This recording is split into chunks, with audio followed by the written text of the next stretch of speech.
Good afternoon, everybody. It's me, Queen 504, and I am coming to you all today to discuss with you all the Diddy situation from a different lens than everybody else is doing it. Everybody else is pulling up the paperwork from today, and so I know y'all have watched multiple lives of the 14-page indictment that was unsealed this morning by the prosecutors in the case. So I wanted to come at you all in a different way. Last year, not last year, I'm sorry, in February, NPR Music came out with a timeline of the allegations against Sean Combs, better known as Diddy, better known as Puff Daddy, better known as Love, and all those other names that y'all saw in the indictment. So I'd like to go at it from this angle, showing you all past to present, in which I don't need to go over what you all saw today, just the stuff in the past to see how we got here. So this is what NPR wrote up about the Diddy allegations in February of 2024. In recent months, Sean Diddy Combs, the hip hop billionaire who played a major role in commercializing rap, has become the subject of several civil lawsuits accusing him of sexual misconduct, including rape and the R word and assault. For many years, Combs represented affluence as he turned his stake in the Bad Boy Entertainment record label he founded into an empire that extended to fashion, media, liquor, and beyond. Whatever I want, I have to get. I have to get. He yelled in a clip from his 2017 documentary, Can't Stop, Won't Stop, after smashing things on his desk.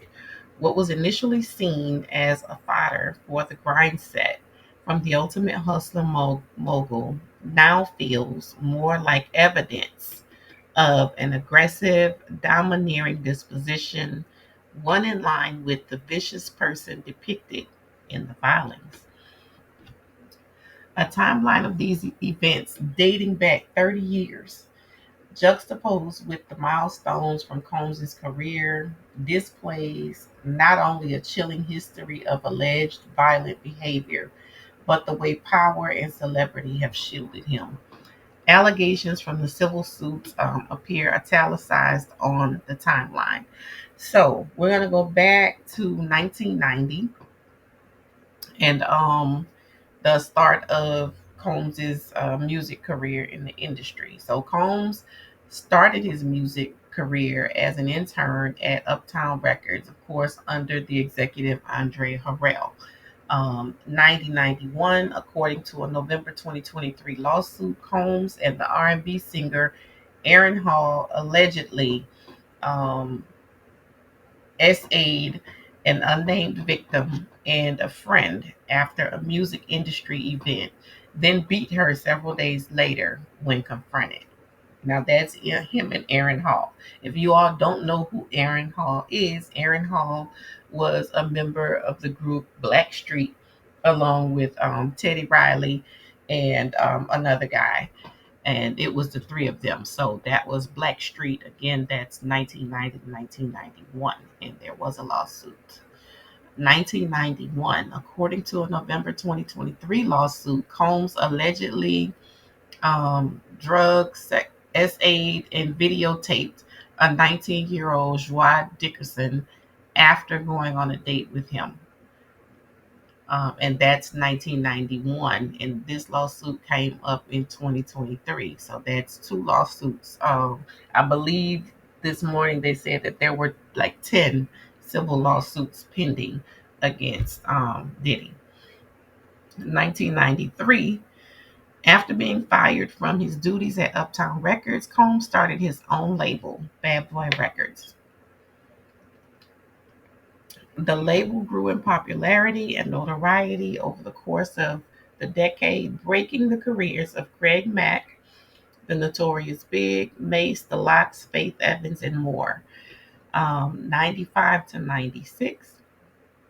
According to a May 2024 lawsuit, Combs allegedly essayed April Lampros on several occasions. In one incident, she alleges he forced her to perform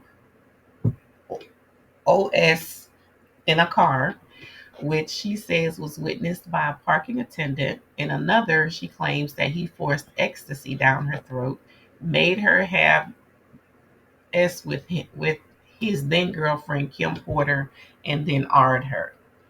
1996. Combs is found guilty of criminal mischief for threatening a photographer from the New York Post with a gun. 1998.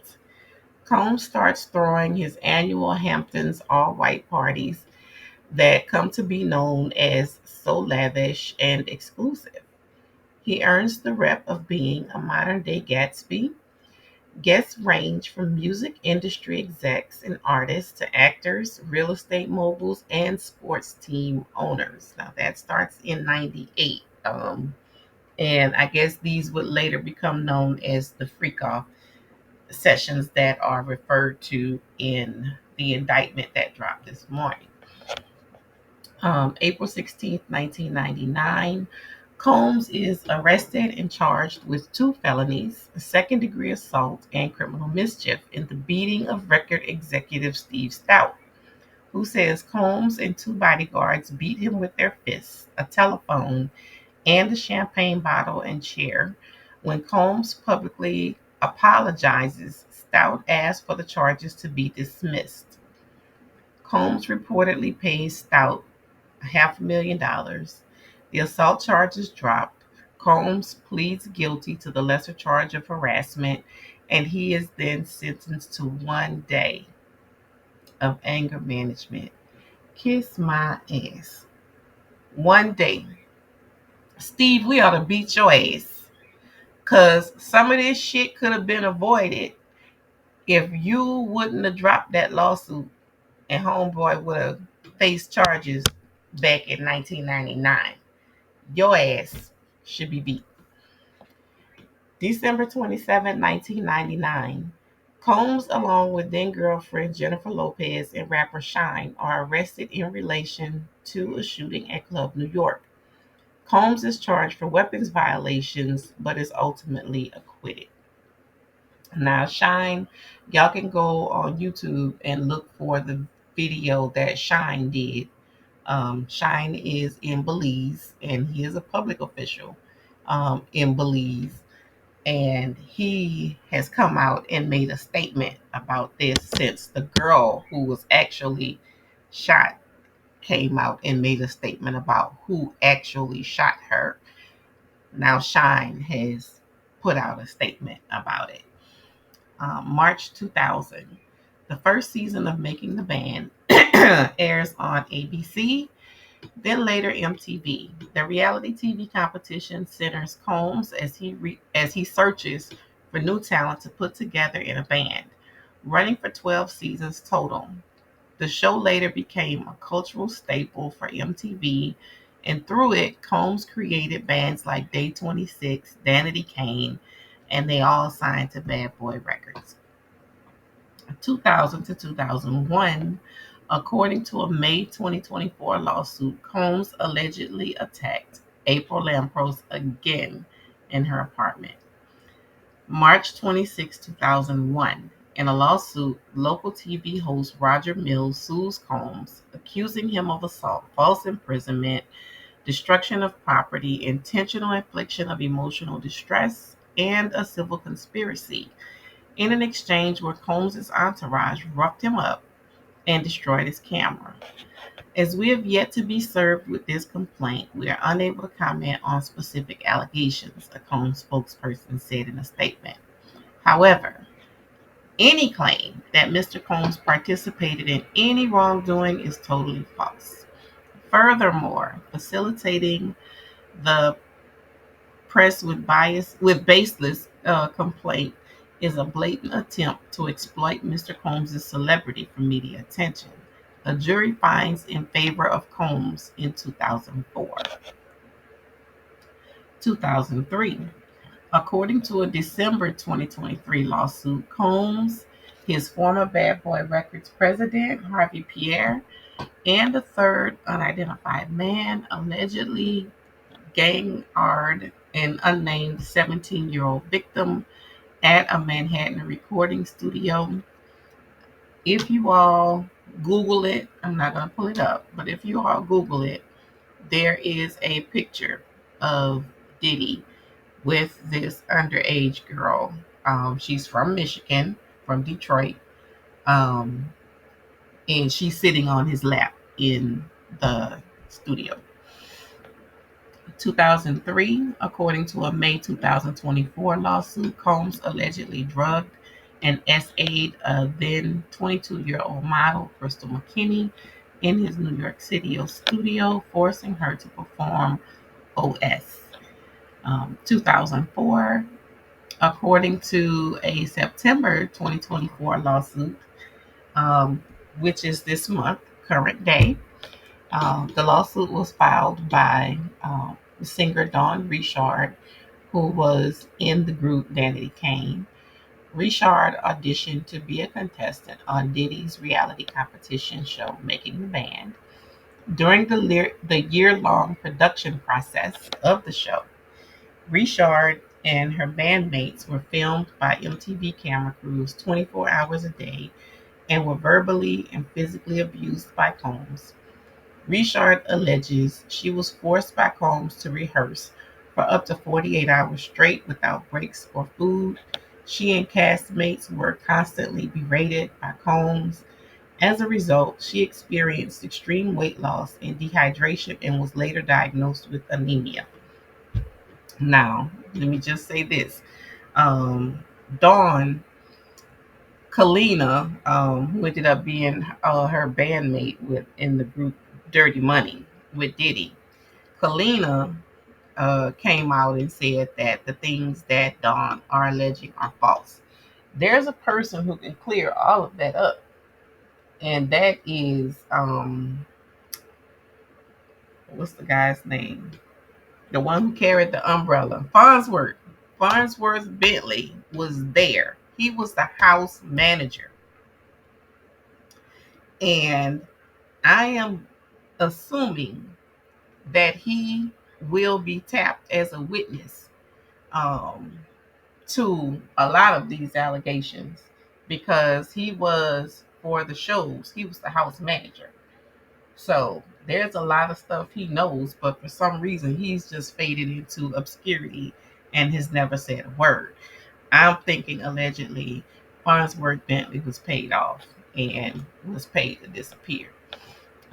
July 6, 2004, Combs arrives at his annual Hamptons all-white party in possession of the Declaration of Independence, marking a new level of fortune and braggadocio for the mogul. 2005, Combs and the singer Cassie Ventura meet for the first time, and Combs expresses interest in wanting to sign her to his label. Ventura is 19 years old, and Combs is 37.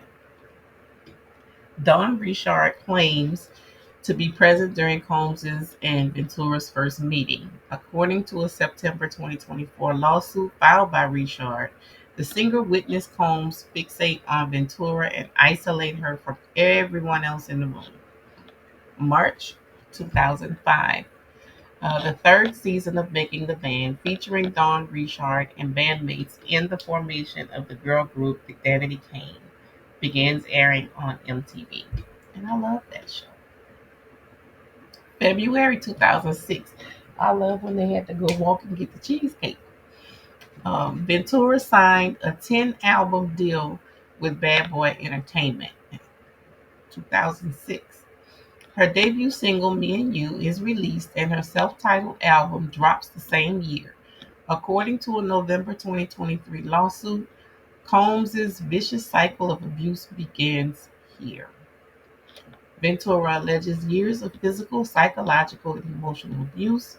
She claims Combs forced her to purchase and take illegal drugs like coke, ketamine, ecstasy, that he filmed her as he forced her to participate in sex with male sex workers in multiple cities for his own voyeuristic pleasure, in a practice he called freak-offs, and that he beat her on many occasions in retaliation for talking to other men, often with witnesses present.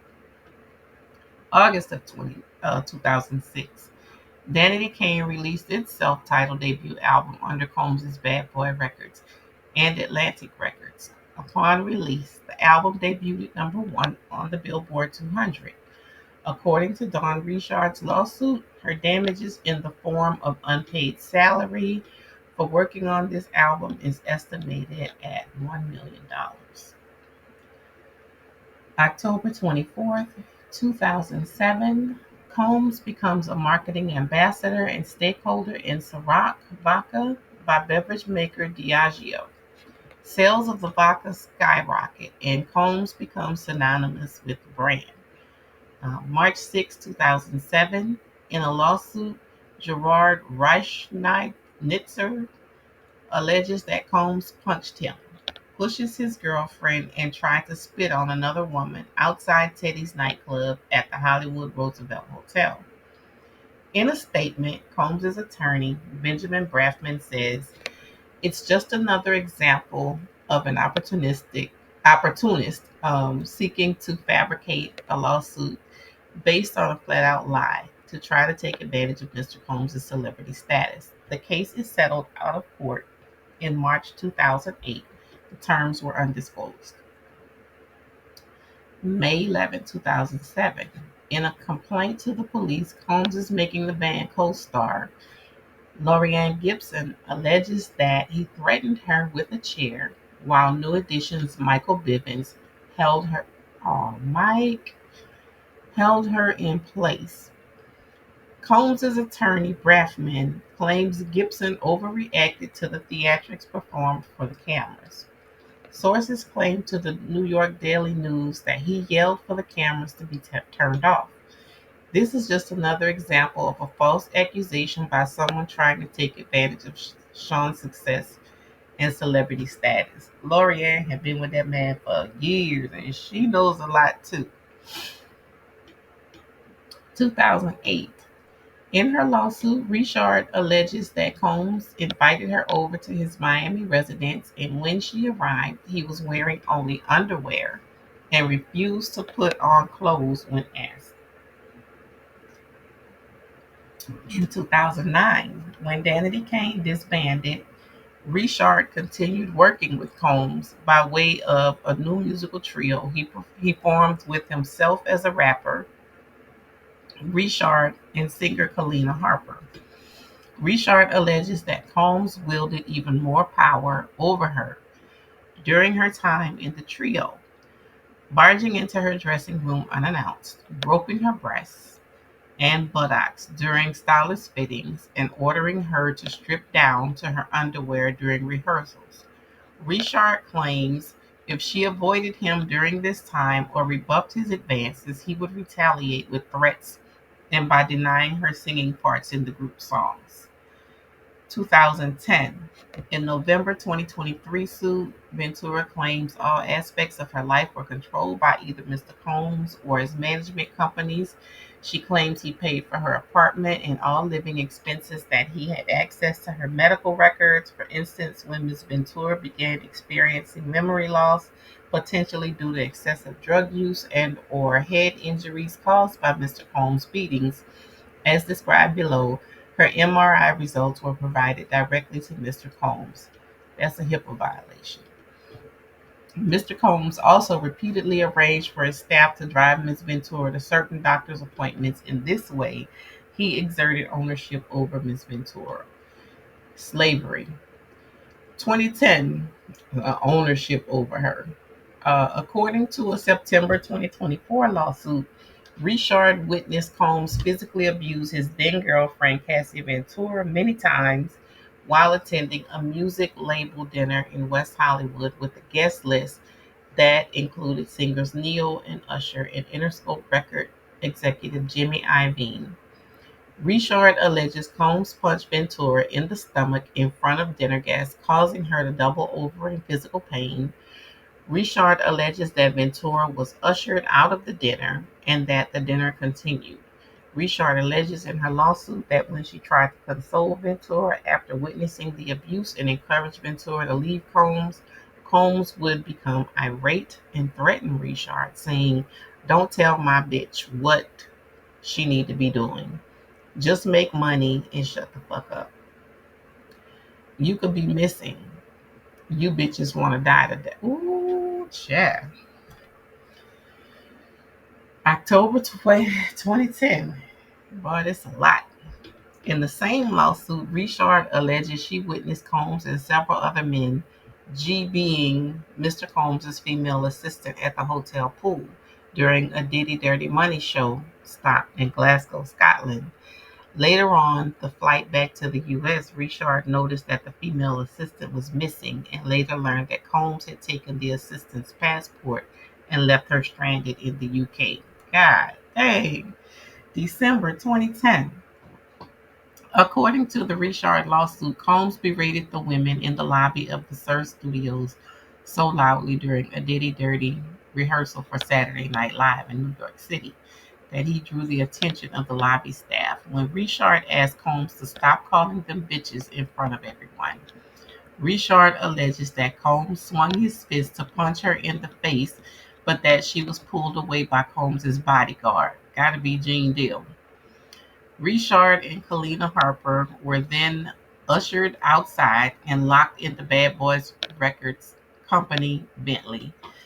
Richard claims she then called her father from inside the car in a panicked state, and a few hours later, her father arrived in New York from Baltimore, threatening to call the police on Combs. Combs allegedly told Richard's father, "Think about your family. Think about your daughter's career." After the December 4th SNL performance, Combs allegedly told Richard, "You don't call your dad unless you're in the hospital." December 14, 2010. Diddy Dirty Money, the collaborative trio featuring Combs, Dawn Richard, and Kalina Harper, released its only studio album, Last Train to Paris. The album debuted at number 7 on the Billboard 200 chart.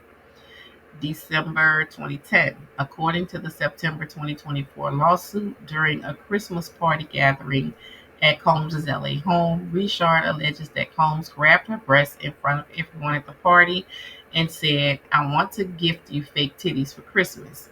You're an A. I'm thinking a D," which she recoiled and left the room.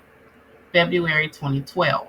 In the November 2023 lawsuit, Ventura alleges that Combs said he was going to blow up the car of rapper Kid Cudi, whom Ventura was dating at the time, and that he wanted to ensure that Kid Cudi was home with his friends when it happened. Around that time, Kid Cudi's car exploded in his driveway. Kid Cudi, in a statement to the New York Times, corroborated the account. Boy, that's a dirty bastard. October 21st, 2013. Combs launches his cable news network, Revolt TV. The network label expands into radio, digital, and film space. January 8, 2014, Combs announces a new joint venture with Diageo De Leon Tequila and again becomes synonymous with a liquor brand. 2015, Combs celebrates the 20th anniversary of Bad Boy Records with a box set and a tour featuring the label's legacy signees. September 2018, after multiple attempts to sever ties with Combs, Ventura says she met with him to have dinner and believed it was to talk of concluding her Bad Boy contract and have a discussion about concluding their relationship for good. But after dinner, Ventura alleged he forced himself into her apartment and forcibly arred her. From her November 2023 suit, soon thereafter, Ms. Ventura took steps to completely separate herself from her longtime abuser, including by leaving the home that he paid for and returning the car that he purchased for her. Good for you, Cassie. June 26, 2022, Combs receives a Lifetime Achievement Award at the 2022 BET Awards and performs a medley of his hits with special guest stars during the award ceremonies. October 28, 2022, Forbes reports that Combs is a certified billionaire thanks to his deals with Diageo, Revolt TV, and Music Business Ventures. 2022 to 2023. In February 2024, lawsuit producer Rodney Lil Rod Jones, a former producer of Combs who worked with him on his latest release, the Love album Off the Grid, alleges that the mogul roped him repeatedly, and during the duration of making the album, Combs forced Jones to solicit sex workers, take illegal drugs, and more. The suit names others close to Combs, including Combs' son, Justin Dior Combs, and high-ranking members of Motown Records and Universal Music Group as co-defendants. September 15, 2023, Combs received a key to the city from New York Mayor Eric Adams, which they promptly snatched back. Um, November 16, 2023, Ventura accuses Diddy of years of misconduct, harassment, trafficking, and R word. Ventura's allegations lasted for the entirety of their working and personal relationship. Ventura files the civil lawsuit in New York Superior Court under the state's Adult Survivors Act, a New York law permitting victims of SA a 1 year window to file civil action regardless of the state statute of limitation of the crimes themselves. Tiffany Red, a songwriter and one of Cassie's collaborators, later publicly corroborates her claims. Combs, via his attorney, Benjamin Brafman, told the New York Times Mr. Combs vehemently denies these offensive and outrageous allegations. For the past 6 months, Mr. Combs has been subjected to Ms. Ventura's persistent demand of $30 million under the threat of writing a damaging book about their relationship, which was unequivocally rejected as blatant blackmail. Despite withdrawing her initial threat, Ms. Ventura has now resorted to filing a lawsuit riddled with baseless and outrageous lies. Boy, Mr. Braffman, I bet you your ass want to take these words back right now, but you can't. They in the media, no get backs, aiming to tarnish Mr. Combs' reputation and seeking a payday. He did pay Mr. Braffman, and now he's been indicted for everything you just said that she lied about. And the video came out. So we know you're a liar, Mr. Braffman, allegedly. In a statement, Ventura says, I have decided to resolve this matter amicably on terms that I have some level of control. While Combs' statement read, I wish Cassie and her family all the best. Love. November 23rd, 2023. I know that killed it. 1 day before the window for filing suits under the Adult Survivors Act is set to close, two separate lawsuits alleging misconduct in the early 1990s are filed against Combs in New York Superior Court, one by Joy Dickerson and the other by an unnamed plaintiff. November 28, 2023, Combs temporarily steps down as chairman of Remote TV amid the lawsuits. December 6, 2023, the unnamed fourth person comes forward accusing Combs and others of gang R in 2003. December 6, 2023, after only speaking through his attorney up until this point, Combs denies the accusations via his Instagram account, writing, Enough is enough. I wish you to shut your mouth now. December 10th, 2023. In response to the accusations, 18 brands severed ties with Combs' black-owned e-commerce venture, Empower Global. December 11th, 2023. A public petition started by feminist and survivor advocacy group Ultraviolet circulates calling the Recording Academy to rescind Combs' 2024 Grammy nomination for a progressive R&B album amid the SA allegations. December 11th, 2023, the Recording Academy releases a statement in response to Diddy's 2024 Grammy nomination and the allegations. We're taking this matter very seriously, and we're in the process of evaluating it and with the time and care that it deserves. Well, we know he ain't getting no god doggone Grammy now. December 13th, 2023. In response to the accusation, streaming network Hulu scraps a reality show project featuring Combs that was previously in development and centered around